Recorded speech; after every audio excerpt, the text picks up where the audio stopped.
ಪ್ರಿಯ ವೀಕ್ಷಕರೇ ನಮಸ್ಕಾರ. ನಮ್ಮ ಆರ್ಜೆ ಟಿವಿ ಚಾನಲ್ಗೆ ಸ್ವಾಗತ. ಇಂದು ಈ 5 ಜಿಲ್ಲೆಗಳಿಗೆ ಬಾಕಿ ಇರುವ ಗೃಹಲಕ್ಷ್ಮಿ ಹಣ 4,000 ರೂಪಾಯಿ ಹಣ ಜಮಾ ಆಗಿದೆ. ಹೌದು, ಯಾವ ಜಿಲ್ಲೆಗೆ ಜಮಾ ಆಗಿದೆ, ಹಾಗೆ ಜಮಾ ಆಗಿಲ್ಲದವರು ಏನು ಮಾಡಬೇಕು ಎಂಬುದರ ಕುರಿತು ಸಂಪೂರ್ಣವಾದ ಮಾಹಿತಿಯನ್ನ ಈ ವಿಡಿಯೋದಲ್ಲಿ ತಿಳಿದುಕೊಳ್ಳೋಣ. ರಾಜ್ಯದಲ್ಲಿ 5 ಖಾತ್ರಿ ಯೋಜನೆಗಳಿಗೆ ಗೃಹಲಕ್ಷ್ಮಿ ಯೋಜನೆಯ ಪ್ರಮುಖ ಮತ್ತು ಮಹಿಳಾ ಪರವಾದ ಯೋಜನೆಯಾಗಿದೆ.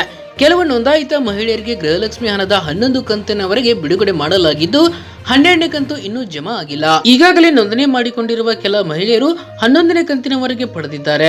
ಕೆಲ ಮಹಿಳೆಯರಿಗೆ 1 ಕಂತು ಕೂಡ ಬಂದಿಲ್ಲ. ಹಾಗಾಗಿ ಹಣ ಜಮಾ ಮಾಡದೇ ಇರುವ ಮಹಿಳೆಯರು ಈಗಾಗಲೇ ಅಸಮಾಧಾನ ವ್ಯಕ್ತಪಡಿಸಿದ್ದು ಹಣ ಜಮಾ ಆಗುವಂತೆ ಸೂಕ್ತ ಕ್ರಮ ಕೈಗೊಳ್ಳಲಾಗಿದೆ.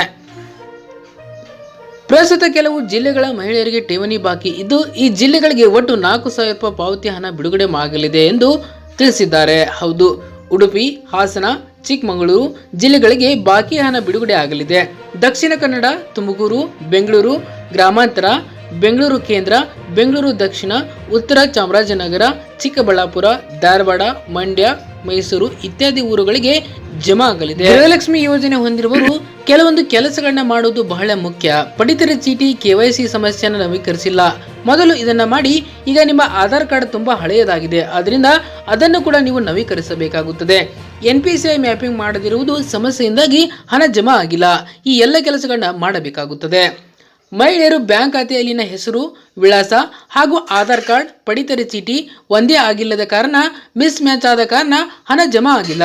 ನಿಮ್ಮ ಬ್ಯಾಂಕ್ ಖಾತೆಯು ತುಂಬಾ ಹಳೆಯದಾಗಿದ್ದರೆ ಮತ್ತು ಅದು ಸಕ್ರಿಯವಾಗಿಲ್ಲದಿರುವುದರಿಂದ ಮತ್ತು KYC ಅಪ್ಡೇಟ್ ಆಗಿರುವುದು ಸಮಸ್ಯೆ ಆಗಿದ್ದರೆ ಇದನ್ನು ಸರಿಪಡಿಸುವ ಮೂಲಕ ಖಾತೆಯನ್ನು ಜಮಾ ಮಾಡಲಾಗುತ್ತದೆ. ಬೆಳಗಾವಿಯಲ್ಲಿ ಗೃಹಲಕ್ಷ್ಮಿ ಹಣ ಠೇವಣಿ ಕುರಿತು ಮಾತನಾಡಿದ ಸಚಿವರು 5 ಖಾತ್ರಿಗಳನ್ನು ಯಾವುದೇ ಸಂದರ್ಭದಲ್ಲೂ ನಿಲ್ಲಿಸಲಾಗುವುದಿಲ್ಲ. ಜೂನ್ ತಿಂಗಳ ಹಣ ಖಜಾನೆಗೆ ಜಮಾ ಆಗಿದ್ದು ಇಂದು ಮತ್ತು ನಾಳೆ ಇಡೀ ರಾಜ್ಯದಲ್ಲಿ ಜಮಾ ಆಗಲಿದೆ. ಸಕಾಲದಲ್ಲಿ ಹಣ ಪಾವತಿ ಮಾಡುತ್ತೇವೆ ಎಂದು ಸ್ಪಷ್ಟಪಡಿಸಿದ್ದಾರೆ. ಧನ್ಯವಾದಗಳು. ಇದೇ ರೀತಿ ಹೆಚ್ಚಿನ ಮಾಹಿತಿಗಾಗಿ ನಮ್ಮ ಆರ್ಜೆ ಟಿವಿ ಚಾನೆಲ್ ಅನ್ನು ಸಬ್ಸ್ಕ್ರೈಬ್ ಆಗಿ.